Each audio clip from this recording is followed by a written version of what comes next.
What's the first thing you'd do if you won the lottery? Like anyone posing with a door-sized check says, I'm quitting my job.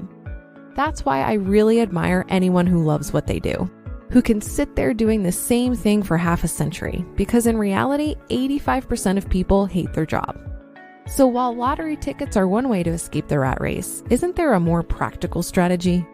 Well, I can tell you that 99% of wealth advice can be boiled down to one sentence. Make more than you spend and invest the difference. This well-worn path to the good life is boring and takes forever, but it works.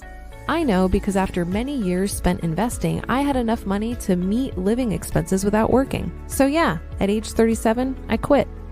3 years later, I'm convinced that this was the right choice because time is more precious than money, and what makes you happiest is being engaged in how you spend it.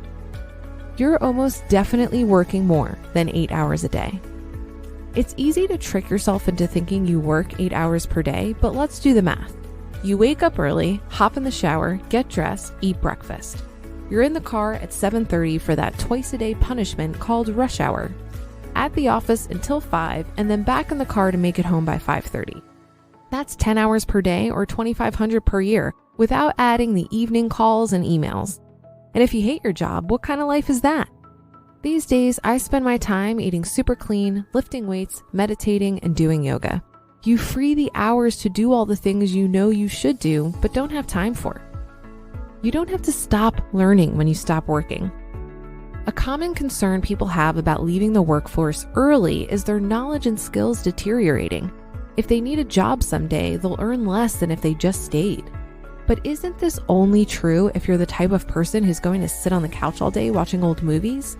It's more likely that you'll be learning, adding knowledge and skills you'd never pursue, which increases your value. And that's what employers pay for, the value you provide. The past few years, I've grown more than ever. I've learned to play bridge to sharpen discipline and planning, read stacks of books to upgrade my knowledge, and started writing more to become a better, clearer thinker. How can you possibly be worse off? Being self-sufficient can be deeply satisfying. There's an article in The New Yorker about billionaires getting laser eye surgery and buying up secret islands because they're scared the world is going to end. What they're seeking is self-sufficiency. But aren't billionaires the least self-sufficient people on the planet? Do you think they're changing diapers, getting groceries, ironing shirts, or vacuuming? Ironically, they'd be self-sufficient if they did the chores others do for them. I'm finding all those meaningless things like cooking every meal from scratch and cleaning up deeply satisfying. Why? It's what makes you self-sufficient. The most valuable network is the one you control. A friend worked at the same company for decades, but then got laid off.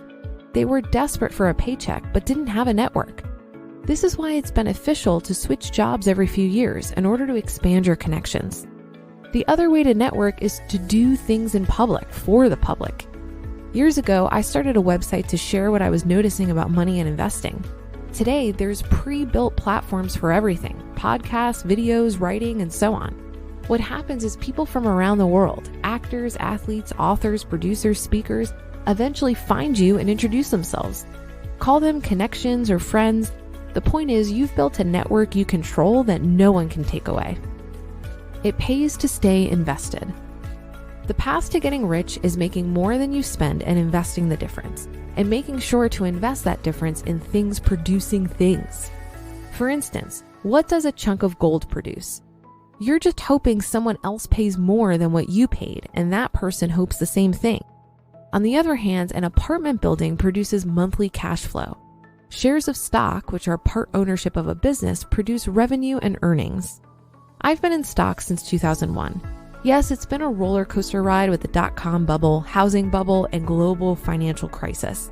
I don't know if the market will be higher or lower in a month or year from now, but I know it's likely to be significantly higher 20 years from now, and so I stay on the ride.